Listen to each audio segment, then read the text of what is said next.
Hello everyone. So today I wanted to do an election prediction that is highly unlikely. Well, more so on the Democrat side. I want to do Bernie Sanders for the Democrats versus Tulsi Gabbard for the Republicans. Now, Bernie's. Oops, sorry. What's going on? What's going on? Bur- Bernie's highly unlikely to get the nomination for the Democrats. He's been screwed over twice, and he's way too old to run. I mean, and whereas Tulsi for the Republicans is actually very possible. I mean, she's not in here; she should be on there, but she's literally third in the primary polls. Um, Trump and DeSantis are like trading places, one and two, just fighting it off, but. But Tulsi's number three. She's ahead of Mike Pence. She's ahead of Donald Trump Jr. So there's actually a pretty decent shot that she wins the nomination. Especially if there's like an infighting between Trump and DeSantis, and they can't maybe somehow they can't pick one of them, or like they get into a big fight, and then they say no, we'll pick Tulsi Gabbard as the compromise candidate or something like that. um, yeah, and this is also this is a case of like a what's it protege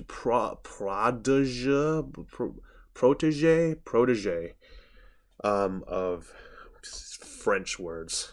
They suck. Fuck loan words. Of a former protege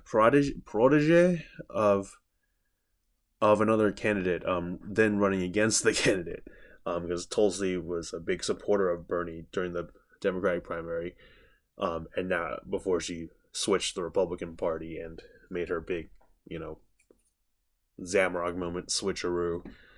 Um, I guess it's kind of also like Donald Trump going against Hillary Clinton, because it's like Donald Trump gave money to Hillary Clinton in the past, um, and supported her previous campaigns, but when he was a Democrat, and then when he flipped to Republicans, he ended up challenging her and beating her for the presidency, which is pretty poetic justice in itself. Um, yeah, so let's get into it. Safe. So I just realized how to use the pause button, um, which is handy. That means I don't have to stop if I screw over something. Okay, safe is over 10%, likely is 5 to 10, leans is uh 1 to 5% margin, and tilt is under 1% in either side. Um, and I also have a third party. This is for absolutely unsure. Like an absolute coin flip. Like I really don't know which way. So let's start out with I think a lot of the safe Democrat states aren't actually going to be safe. Like California still be safe, but it could go down quite a bit just because of Bernie's age. But it also really depends on what VP he picks too, because there's a high probability that he's going to die in office, given that he's so old. Like if he picks like I assume maybe he'd pick like Nina Turner or something. She doesn't have nearly as much appeal as him, but she's younger, and she's still like progressive enough. She could turn out the base or something. But if he picks like Gretchen Whitmer or like a establishment Democrat, that's not going to bode well. But so I'm not sure Oregon would be safe. Not even sure Illinois. I think Colorado would not. Um, Maryland is probably so Democratic that it was still wouldn't get below 10. Vermont, same as Bernie's home state. Um, Massachusetts probably so Democratic. It can't go below 10. It could get closer, but DC, of course. I mean that's. I mean, and Hawaii. I mean Tulsi's from Hawaii, so it's I think Hawaii could go below 10. I don't know. It's a likely to safe Democrat for Bernie. Illinois, Illinois, though, I'll probably fill in some of these later if I decide they're also going to be safe. So like, a lot of these other like remaining typically safe Democrat states, whether they go safe or whether they go likely under 10, it really depends on again, it really depends on the VP.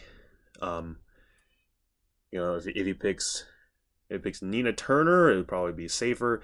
If he picks like like a Gretchen Whitmer or like a establishment Democrat, these would go likely. I'm assuming I'll just we'll put them as likely. And I also think Tulsi Gabbard could probably pick. I'm personally recommending she picks Lee Zeldin as her VP because of his crime fighting power. He has ability to appeal to urban areas. Um, but another potential pick. There is some guy in Arkansas. I think he was because Tulsi represents this unique brand of like economically left but socially conservative people. And there's someone down there who's a lot like that too. He was running in the primary in like 2017 to like and he was someone who was like he was against cutting Obamacare or something, but he was also like super socially conservative, anti-gay and abortion and stuff like that. So it seems like if she picks him, that actually could be a good. I think it would really cement the future direction of the party that's going to become an economically populist party while staying socially conservative. So he could be a good VP pick too. I don't know. Especially if she picks Lee Zeldin, New York could get pretty close. Crime is also a big issue in New York.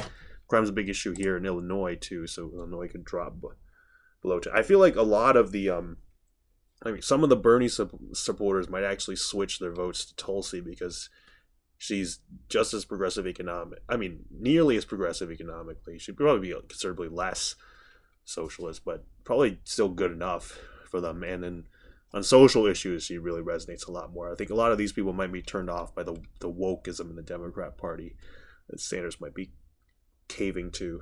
They might see him as being able to coach them. I don't know if any of these states would really get below 10 though, but I guess I'll put them as likely to just illustrate that they're going to get closer. Now, safe Republican states, Utah, Idaho, probably just some generic conservatives might be really turned off at this election, but there aren't a ton of generic conservatives.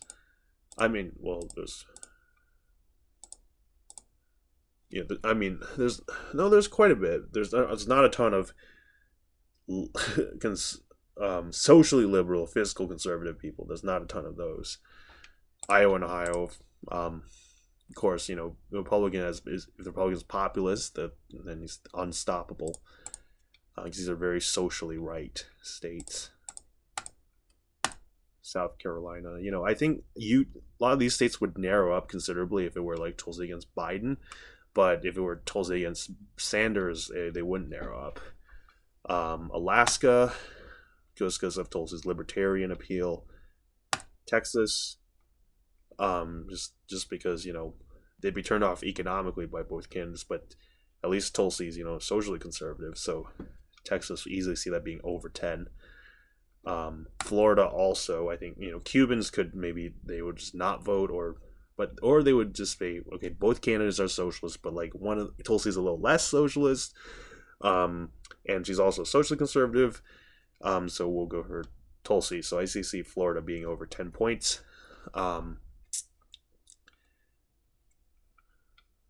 Now, as with Georgia, I see this as likely.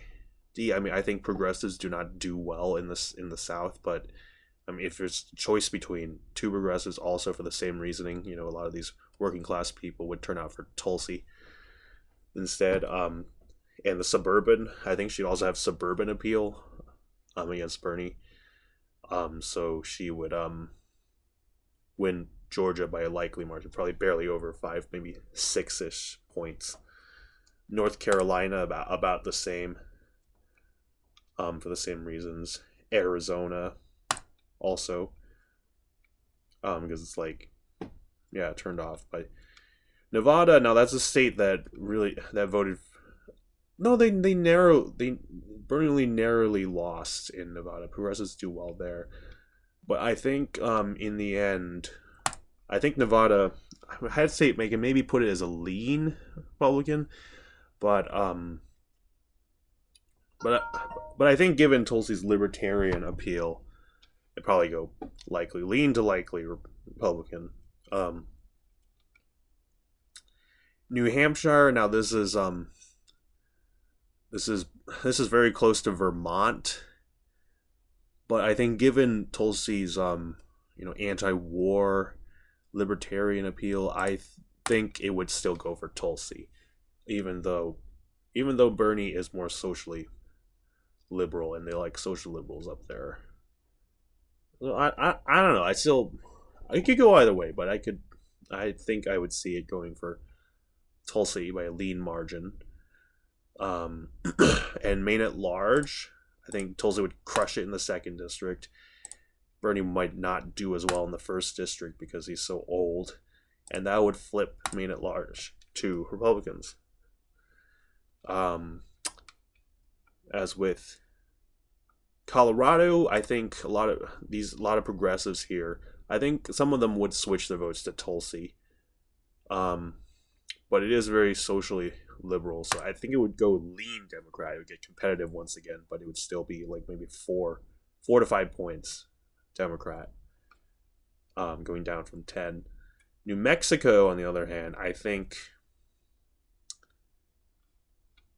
Tulsi would win that state, narrowly, like by the skin of her teeth. I mean, it is highly Democrat leaning, but I think given Tulsi's libertarian appeal, and this is a libertarian state, similar to New Hampshire, um, it would narrowly flip to Tulsi. And Virginia too, I also see narrowly flipping to Tulsi.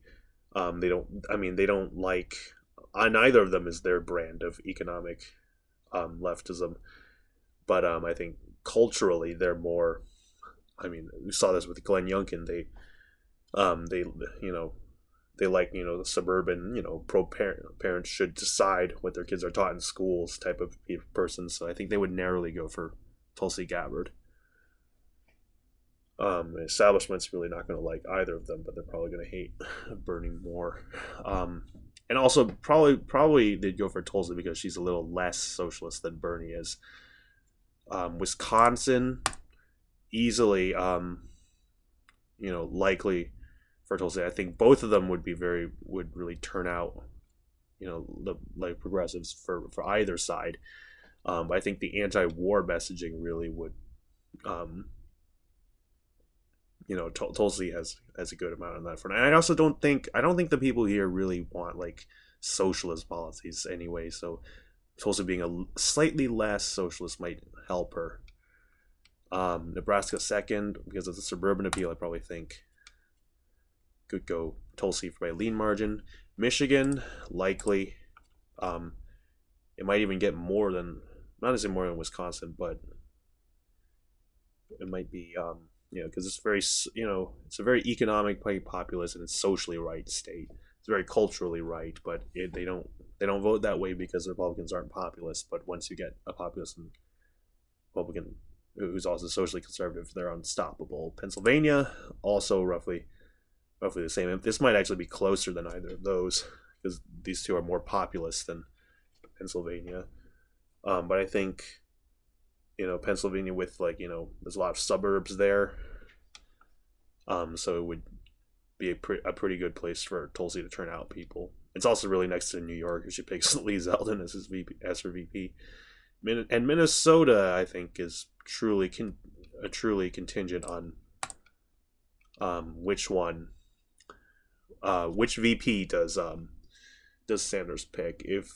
If he picks like Gretchen Whitmer or like an establishment Democrat, then it flips red. It flips to Tulsi. But if he picks Nina Turner, I think it would stay narrowly tilt Democrat. Um, but yeah, this is my prediction. This is 337 to 347 votes for Tulsi Gabbard. She wins in nearly a landslide. And it's purely just because of you know, where the Overton window is, and she's this unique blend that a lot of can't believe it's taken this long for anyone to pivot to that level because that's just the popular position. So yeah, so definitely say why I think Tulsi Gabbard is the best nominee for the best GOP nominee for 2024. And you'd really be making a big mistake to not nominate her, or at least have her as VP or something, but way better at the top of the ticket. Yeah. Thank you all for watching. Thank you all, and I'll see you later.